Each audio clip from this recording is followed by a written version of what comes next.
হ্যাঁ, এটা হচ্ছে দেয়াবাড়ি মেট্রো স্টেশন। উত্তরা উত্তর থেকে উত্তরা সেন্ট্রাল, ওই যে হচ্ছে Uttara central metro rail station. আমরা এই মুহূর্তে আছি উত্তরা দেয়াবাড়িতে। হ্যাঁ, এটা হচ্ছে শামিমার বাবার বাইক। শামিমা পরিষ্কার করতেছে বাইকটা। আমরা বাইক নিয়ে বাসা থেকে মাত্রই বের হয়ে আসলাম। আমি ডিউটি থেকে আসার সময় প্ল্যান করছিলাম যে শামিমা যদি না ঘুমোয় তাহলে আজকে বিকালে ওকে নিয়ে একটু দেয়াবাড়িতে ঘুরতে যাব।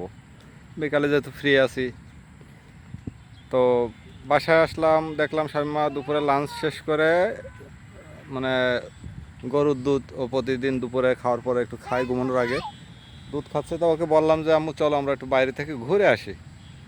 তো 3 থেকে 4 বার ওকে বোঝাই বললাম যে চলো আমি ফিরে আসি, ঘুরাই নিয়ে আসি। তা বলছে না বাবা, আমি এখন ঘুমাবো। তো আমি গাড়িটা পার্কিংয়ে যখন পার্ক করে রেখে উপরে আসছি, দেখলাম ও কান্নাকাটি করতেছে, ও বাইরে আসবে। তো আবার পার্কিং থেকে গাড়িটা বের করলাম, শামিমাকে নিয়ে উত্তরা দেয়াবাড়িতে ঘুরতে আসলাম। এটা হচ্ছে ভিউ।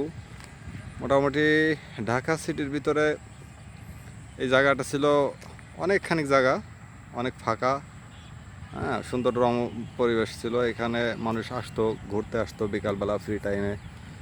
তো এখন মোটামুটি মেট্রো রেল হয়েছে, তারপরে এই জায়গাটুকু আছে এখন অবশিষ্ট।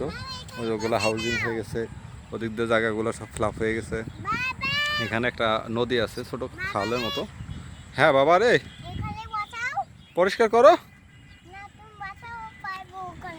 ওকে ওকে, ওই দিকে ও লাগল পাচ্ছে না, তো ওইদিকে আমাকে পরিষ্কার করতে বলছে।